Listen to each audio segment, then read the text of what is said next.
దేవునికి ఆరాధన చేయడం ఎలా? దేవునికి ఆరాధన చేయడం అంటే ఇక యోహాను సువార్తలో సమరయ స్త్రీతో యేసుప్రభు వారు మాట్లాడుతూ ఉన్నారు.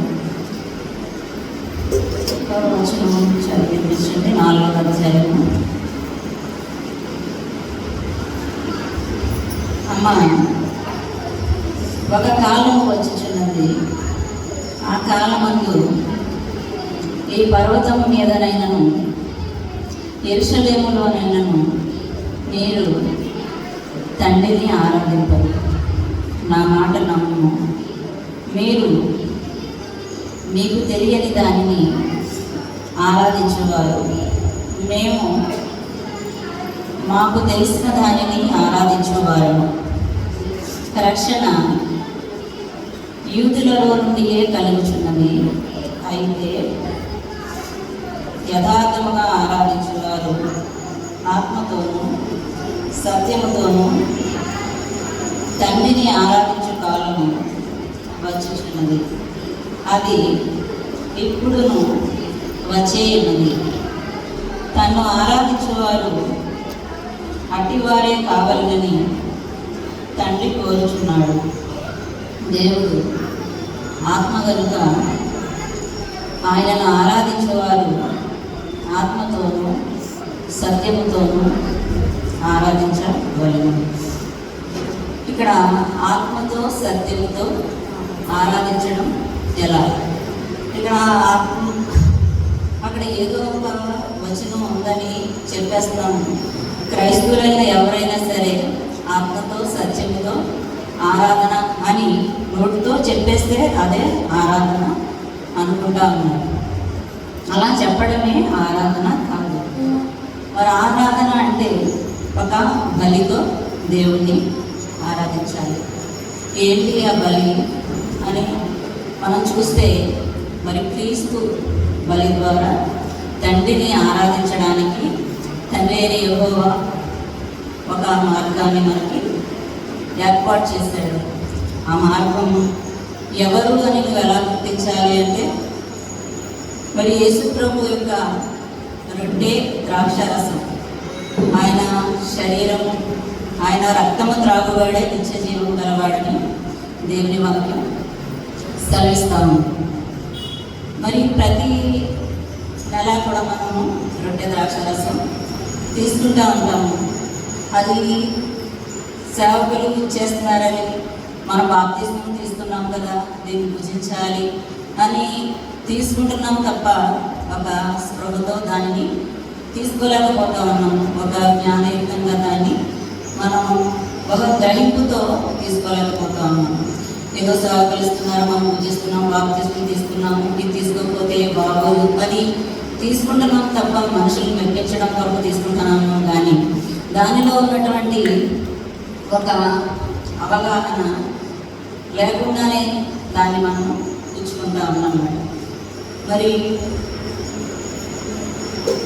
బాప్తిస్మము తీసుకున్న నీవు ముందు జీవితంలో ఎలా ఉండి ఆ రొట్టెను ద్రాక్షారసాన్ని తీసుకుంటా ఉన్నాము అంటే,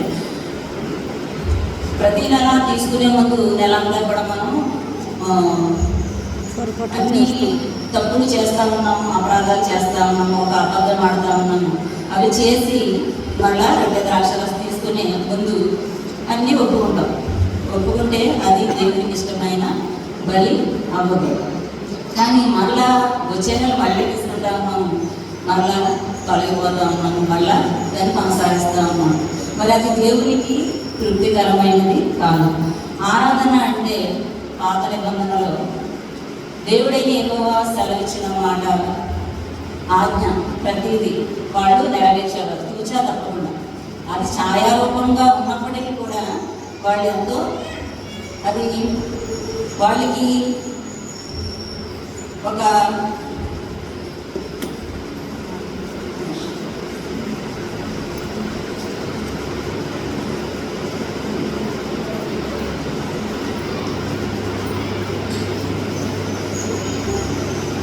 అది ఛాయారూపకంగా ఉన్నా కానీ దాన్ని ఎంతో ఇష్టంగా చేసేవారు. దేవుడు ఆజ్ఞించాడు దాన్ని నెరవేర్చాలని. వాళ్ళకి వారి యొక్క దేహాలకి అది సంపూర్ణ సిద్ధి చేయదు, అందులో వాస్తవం లేదు. అయినప్పటికీ కూడా వాళ్ళు ఎంతో ఎంతో భక్తితో ఆ కార్యక్రమాన్ని చేసేవారు. ఎక్కడికి వెళ్ళారు అంటే యేసుటకు వెళ్ళేవారు, అక్కడ బలులు అర్పించేవారు. మరి ఆ బలి అర్పణ, ఆ నైవేద్యము అర్పించబడే ఆ గొర్రె ఎలా ఉండాలంటే ఒక పరిశుద్ధమైనదిగా ఉండాలి, దేవుడికి యోగ్యమైనదిగా ఉండాలి, ఎంతో పవిత్రత కలిగే నిష్కళంకమైనదే ఉండాలి ఆ గొర్రె. అలాంటి యోగ్యత కలిగినదైతేనే దేవుడు ఆ యొక్క బలిని స్వీకరిస్తూ ఉంటాడు, ఆ బలిని ఇష్టపడుతూ ఉంటాడు మన దేవుడు. మరి అది మాత్రమే దేవునికి ఒక ఆరాధన అవుతూ ఉంది.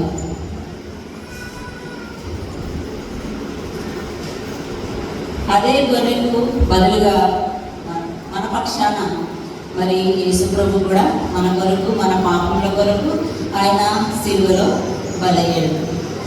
ఎందుకు బలయ్యాడు అంటే తండ్రి అయిన యెహోవా ఒక సంకల్పాన్ని ఉద్దేశించుకుని ఉన్నాడు. ఆ ఉద్దేశించుకున్నటువంటి ఆ సంకల్పాన్ని తన కుమారుడైన యేసుక్రీస్తు ద్వారా నెరవేర్చాలన్నది దేవుని యొక్క నిర్ణయం. మరి ఆ కుమారుడు సిలువలో బలపడం ద్వారా ఈ భూ ప్రజలందరికీ కూడా దేవుడు రక్షణ అనుగ్రహించాడు. పాపలందరి తరఫున కూడా యేసు ప్రభు బలి అయ్యాడనమాట. మరి బలైన ఆ యేసు ప్రభుని మనం యేసు ప్రభుతో ఆయనను మనము దేవుడు మన కొరకే సిద్ధపరిచినటువంటి కుమారుడిని మనం విశ్వసిస్తున్నామా? ఆయన ఏర్పరచుకుని ఆయన సంకల్పాన్ని నెరవేరుస్తున్న ఆ కుమారుని మనం ఏ రీతిగా ఆయనను నమ్ముతున్నాము, ఏ రీతిగా ఆయనను విశ్వసిస్తూ ఉన్నాము అని ఒక అవగాహన మనకి రావాలి. మరి ఆయన ఉద్దేశాన్ని సఫలపరచడానికి యేసుక్రీస్తుని సిలువలో బలి చేసి ఆ బలి ద్వారానే ఈ లోకానికి రక్షణను అనుగ్రహించి ఉన్నాడు. మరి మనం కూడా యేసుక్రీస్తు యెహోవాకు ఒక బలిగా తయారవ్వాలి. బలి లేకుండా మరి దేవునికి మనము ఆరాధన చేయలేము కనుక బలితోనే దేవుడు ఆరాధన చేయాలి. మన ఆరాధన చేసే అవకాశం దేవుడు యేసుక్రీస్తు బలి ద్వారా మన అందరికీ అనుగ్రహించి ఉన్నాడు. మరి దేవుడైన యెహోవా మనలను ప్రేమించి తన కుమారుని లోకానికి పంపించి ఆయన ఒక అర్పణగా బలిగా ఒక నైవేద్యంగా తండ్రి అయిన యెహోవాకు బలిగా తన్ను తాను అర్పించుకొని ఆయన బలి అవ్వడానికి యేసుప్రభు కూడా ఎంతో ఆయన పవిత్రుడును, నిష్కల్మషుడును, నీతిమంతుడును, ఆయన పరిశుద్ధుడిగా ఉండి ఆ సిలువలో ఆయన బలి అవ్వడానికి యోగ్యతను సంపాదించుకుని మనందరికీ కూడా దేవుడు రక్షణ అనుగ్రహించి ఉన్నాడు. మరి బలి లేకుండా దేవుని ఆరాధించడం అసాధ్యమే. ఆ బలి మనం ఏ రీతిగా సంపాదించుకోవాలి అంటే మరి యెహోవా దేవుడు యేసుక్రీస్తుని భూమి మీద పంపించాడు కదా.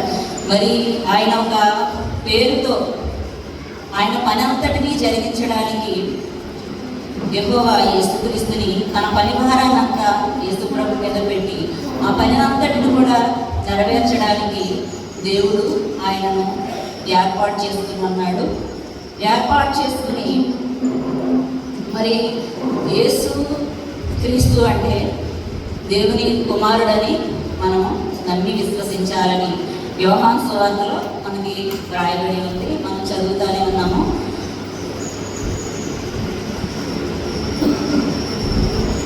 మరి యేసు అనగా రక్షకుడు అని మనకి తెలుసు. మన దైవ సేవకుల ద్వారా ఉంటూనే ఉన్నాం. క్రీస్తు అనగా అభిషేకుడు అని. యేసు అంటే యెహోవా రక్షించును అని. వేటి నుండి రక్షించును? ఇక్కడ మన పాపముల నుండి, మన అపరాధముల నుండి, అలాగే పాతాళ అగ్ని నుండి, మన దోషములన్నిటి నుండి కూడా రక్షించడానికి యేసు అనే నామము ఆయనకి దేవుడు అనుగ్రహించి ఉన్నాడు. మరి క్రీస్తు అనగా ఏదో అభిషేకుడని, అంటే దేవుడైన యెహోవా క్రీస్తుని నా మీద ఒక ప్రభువుగా నియమించి ఉన్నాడని, రక్షకుడిగా నియమించి ఉన్నాడని, అధిపతిగా నియమించి ఉన్నాడని, విమోచకునిగా ఇంకా ప్రభువుగా అన్ని విషయాల్లో నన్ను నా మీద ప్రభువుగా, రక్షకుడిగా, నాయకుడిగా ఉండడానికి దేవుడని యెహోవా క్రీస్తుని నా మీద అభిషేకించి ఉన్నాడని నువ్వు ఏ స్థలంలో ఉన్నప్పటికీ, ఎక్కడ ఉన్నప్పటికీ కూడా నీ హృదయమందు ఆయనను గురించినటువంటి ఒక విశ్వాసము నీ యొక్క హృదయంలో ముద్రింపబడి ఉండాలి. అలా లేకపోతే నువ్వు దేవునికి నిజమైన ఆరాధన జరిగించలేవు. అలా ఆరాధన జరిగించాలి అంటే మరి యేసు ప్రభు ఏ రీతిగా అయితే పరిశుద్ధుడిగా ఉండి తండ్రి చిత్తాన్ని నెరవేర్చి ఉన్నాడో మనము కూడా మన జీవితంలో దేవుడు అబద్ధం ఆడద్దని చెప్పాడు. అబద్ధం ఆడద్దని చెప్పిన దేవుడు సత్యవంతుడని మనకు తెలిసినప్పుడు మనము ఆయన ఆజ్ఞలో ఒక ఆజ్ఞ పాటించాలి అనుకున్నప్పుడు ఆజ్ఞ మనకు ఏదైనా సమస్య ఎదురవుతూ ఉంది, ఏదైనా మన భక్తి జీవితానికి విరోధమైనది ఏదైనా ఎదురైనప్పుడు మనము అక్కడ అబద్ధం ఆడకూడదు, దేవుడు అబద్ధం ఆడద్దు అన్నాడు కదా అని అనుకుని ఆ ఎదురైన ఆ శోధన చిన్న శోధని తప్పిపోవచ్చు. ఒకవేళ మనం అబద్ధం ఆడడం వల్ల దేవుడిని మనము నిర్లక్ష్య పెట్టినట్టు అవుతుంది. ఒకవేళ అబద్ధం ఆడకుండా అక్కడ సత్యమే మాట్లాడామనుకో నీకు ఏదో కలిసి వచ్చేది పోయినా అక్కడ దేవుని యొక్క విషయంలో నీవు బలంగా నిలబడినందుకు దేవుడు నిన్ను ఆశీర్వదిస్తాడు, నిన్ను మెచ్చుకుంటాడు. మరి అలాంటి జీవిత విధానంలోనికి మనం రావాలి. మరి ఆనాడు ఇశ్రాయేలీయులు కూడా ఏం చేస్తారంటే దేవుడు ఏది దోషం లేనిది నాకు అర్పణగా బలిగా అర్పించాలని దేవుడు ఆజ్ఞించినప్పుడు వారు ఏం చేసేవారంటే గుడ్డివాడిని దేవునికి మనుషులకు పనికిరానివి దేవుడని యెహోవాకు ఒక బలిగా అర్పించడానికి వారు చూసినప్పుడు దేవుడని యెహోవా వారిని దోషులుగా ఎంచుతూ ఉంటాడు అన్నమాట. ఎందుకంటే దేవునికి మనుషులకు పనికిరానివే దేవునికి పనికొస్తాయని సమర్పించినందుకు దేవుడు అంటూ ఉన్నాడు, చాలాగా అర్పణ అర్పించేవాడు శాపగ్రస్తుడు, వంచుకుడు అని దేవుని వాక్యం సెలవిస్తా ఉంది. మరి దేవుడు ఏది కోరుకుంటా ఉన్నాడంటే నీ హృదయాన్ని కోరుకుంటా ఉన్నాడు అనమాట. నీ హృదయాన్ని ఇష్టపడతా ఉన్నాడు ఆయన. ఎందుకు లోకానుసారంగా జీవించే జీవితాన్ని ఆయన ఇష్టపడట్లేదు. మరి